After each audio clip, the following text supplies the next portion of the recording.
मसीह का प्यारा वचन, पाँव को दीप को राह को रोशन, ये है मसीह का प्यारा वचन, ये है वचन प्यारा वचन, यीशु मसीह का प्यारा।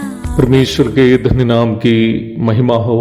प्रभात मनन के 17,811 में आप सभी का बहुत ही विनम्रता के साथ स्वागत करता हूं। आइए आज का मनन के लिए हम पढ़ते हैं इब्रानी अध्याय 3 पद 12। हे भाइयों, चौकस रहो कि तुम ऐसा बुरा और अविश्वासी मन ना हो जो तुम्हें जीवते परमेश्वर से दूर हटा ले जाए। अविश्वास एक ऐसा पाप है जो जाने अनजाने मसीह लोग भी करते हैं। गजब की बात यह है कि अविश्वास का जीवन बिताते हुए भी हम अपने आप को विश्वासी कहते हैं। हिंदी भाषा में विश्वास शब्द के लिए उपयोग करने वाला एक और शब्द है भरोसा अथवा ट्रस्ट। परमेश्वर के वचन के अनुसार परमेश्वर पर विश्वास करने का अर्थ परमेश्वर पर भरोसा करना है। थोड़ा और स्पष्टता से बोलूं, परमेश्वर के वचन पर अर्थात परमेश्वर के द्वारा कही गई बातों पर भरोसा करना ही परमेश्वर पर भरोसा करना है। अविश्वास विश्वास शब्द का विलोम शब्द है, अर्थात परमेश्वर के वचन पर भरोसा नहीं करना। No trusting what the lord has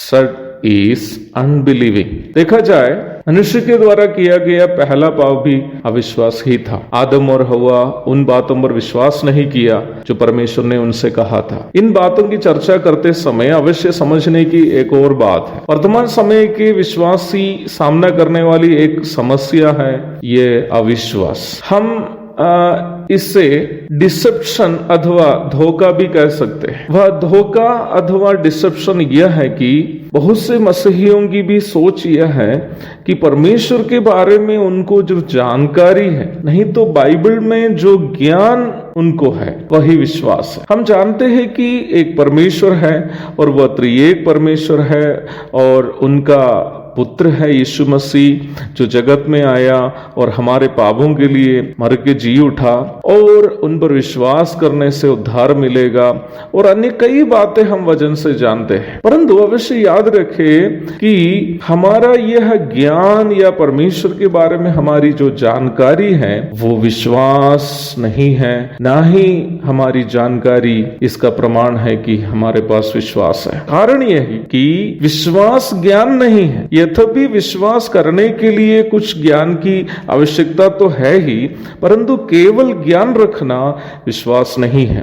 विश्वास भरोसा है। अर्थ परमेश्वर पर विश्वास करने का अर्थ परमेश्वर पर भरोसा करना है। परमेश्वर पर विश्वास करने का दावा करने वाले हम समस्याएं जब आती है परमेश्वर की सामर्थ्य से बढ़कर समस्याओं की ओर देखने लगते हैं, समस्याओं की भयानकता की ओर देखने लगते हैं। जिस परमेश्वर ने उन्हें मिस्र से अद्भुत तरीके से छुड़ाकर लाल सागर को विभाजित करके मरुभूमि से अगुवाई की, दिन में बादल की छाया और रात में आग का खंभा बनकर उनकी रक्षा की, मरुभूमि में भोजन और जल उनके लिए ठीक ठीक समय पर उपलब्ध कराया, उस परमेश्वर की सामर्थ्य को एक क्षण इस्राएली भूल गया और कनान के राक्षसों को देखकर वे रोने तड़पने लगे। मुझे सुनने वाले प्रिय भाई बहनों, क्या हम भी इसी प्रकार अविश्वास नामक भयानक पाप करने वाले नहीं? हमें अपना विश्वास को परखने की अनिवार्यता है। मेरे प्यारों, हमें ये परखने की अनिवार्यता है कि हमारा विश्वास केवल हमारा ज्ञान है या परमेश्वर पर भरोसा है। एक और शुभ दिन की धन्य कामनाओं के साथ आज का मनन मैं यहाँ समाप्त करता हूँ। प्रभु आप सबको आशीष दे। आमीन।